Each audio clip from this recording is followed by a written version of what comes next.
जंगल में वह महात्मा बहुत सारे लोगों को मोह के ऊपर प्रवचन दे रहे थे। वह कह रहे थे कि मोह से बंधा इंसान एक अंधे आदमी की तरह होता है, जिसे महसूस सब होता है लेकिन कुछ भी दिखाई नहीं देता। एक बड़ी ही सुंदर कहानी है। इस कहानी को आप अंत तक सुनिए। एक समय की बात है, एक बार एक शिकारी जंगल में दौड़ते हुए एक शिकारी के पीछे भागा जा रहा था। रात हो चली थी, इसीलिए सही से उसका फिसला और वह कुएं में गिर गया। कुआं उसे दिखाई नहीं दिया कि यह काफी अंधेरा हो गया था। तब तक कुएं में गिरते गिरते उसने अपने हाथों से एक पैर की डाली पकड़ ली और नीचे देखा कि एक कुएं के निचली सतह पर सांप, एक जहरीला सांप फन बैठा हुआ है जो उसे काटने को तैयार है। तब तक उसने ऊपर देखा कि उसकी दौड़ने की आवाज सुन के जंगल में शेर वह भी उसके पीछे कुएं के ऊपर इंतजार कर रहा है और उसे देख रहा है कि वह बाहर निकले, वह उसे खा ले। तभी उसने देखा, उसे महसूस हुआ कि उसके हाथों पर कुछ गिर रहा है। ऊपर देखा तो उसी डाली पर एक मधुमक्खी का छाता अपना घर बनाए हुए था और शहद उसके हाथों पर छू रहा था। एक पल के लिए तो सब कुछ भूला कि अब उस शहद को चाटने लगा। शहद बहुत टेस्टी था, सब भूल गया और उसे खाने में इतना मग्न हो गया कि उसे दिखाई नहीं कि वह मौत किस मुसीबत में खड़ा है। तब एक आदमी दौड़ते दौड़ते उसके पास आया और बोला, भाई तुम घबराओ मत, मैं तुम्हें बचा लूंगा, तुम इसे रस्सी को पकड़ो और फटाफट ऊपर आ जाओ। उसने कहा कि ठीक है, लेकिन वह रस्सी को पकड़ नहीं रहा था।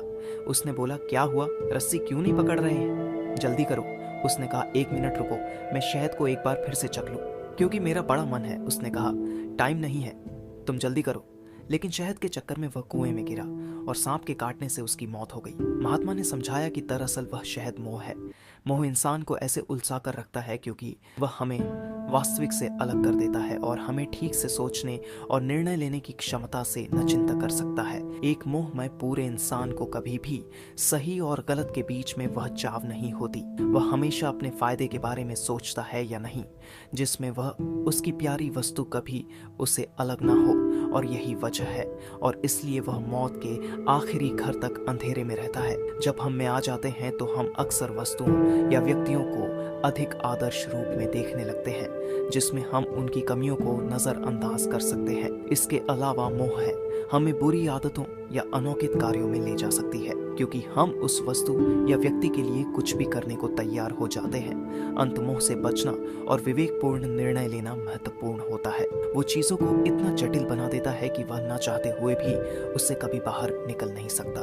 यह छोटी सी वीडियो और कहानी हमें यही सबक सिखाती है कि हम जिंदगी की आखिरी मोड़ तक मौत के करीब जाकर भी हम मोह रहित रिश्तों के सच को पहचान नहीं पाते और अपना अंत कर लेते हैं, और हमें चुनाव की छोटी पल के सुख हमें फरिश्तों में बांध कर रखते हैं। लेकिन अगर हम सचेत हो जाए तब में उन चीजों में मोहित मिल जाए जो बच्चा जन्म लेता है। वह मुट्ठी में भाग्य बंद करके आता है, बच्चे से कितना भी खुलवाए वह इसे नहीं खोलता है।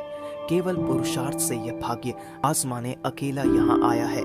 इसे एक परिवार मिला है, कुछ धन वैभव मिला है उम्र के प्रभाव से। बड़ा होता है, जमीनें खरीदता है, मकान बनाता है, लोगों को काम पर रखता है, उनका पेट भरता है, कितनों पर हुकूमत दिखाता है और कितनों के सामने गिर गिरता है, पर जाते समय उसके हाथ स्वयं फैल जाते, उंगलियां तन जाती हैं, बंद मुट्ठी को खुली के बची। मनुष्य को सफलने के लिए जीवन के 4 आश्रम बारहचर्य, गृहस्थ व संन्यास बनाए, इन्हें जीवन को अमर बना लेने के राजमार्ग का दर्जा दिया। इन बदलावों के साथ जो परिश्रम करते, संतोष पाते हैं, शरीर मन से काम करते, अपनों के साथ पवित्र अपनाते, ईश्वर गुरु को अपना हृदय बुद्धि सौंप कर चलते हैं, वे अंत समय तक हंसते खिलखिलाते सुख संतोष से भरे रहते हैं। इस प्रकार युवावस्था तेजी से सकारात्मक बीत जाती है। गुरु ईश्वर से जुड़े व्यक्तियों का जीवन शानदार बीतता है, पर जो ईश्वर और गुरु अनुशासन को तोड़ते हैं उसके साथ जटिल आती है। इसके बावजूद आयु के साथ मनोदशा का बदलावा कट सत्य है।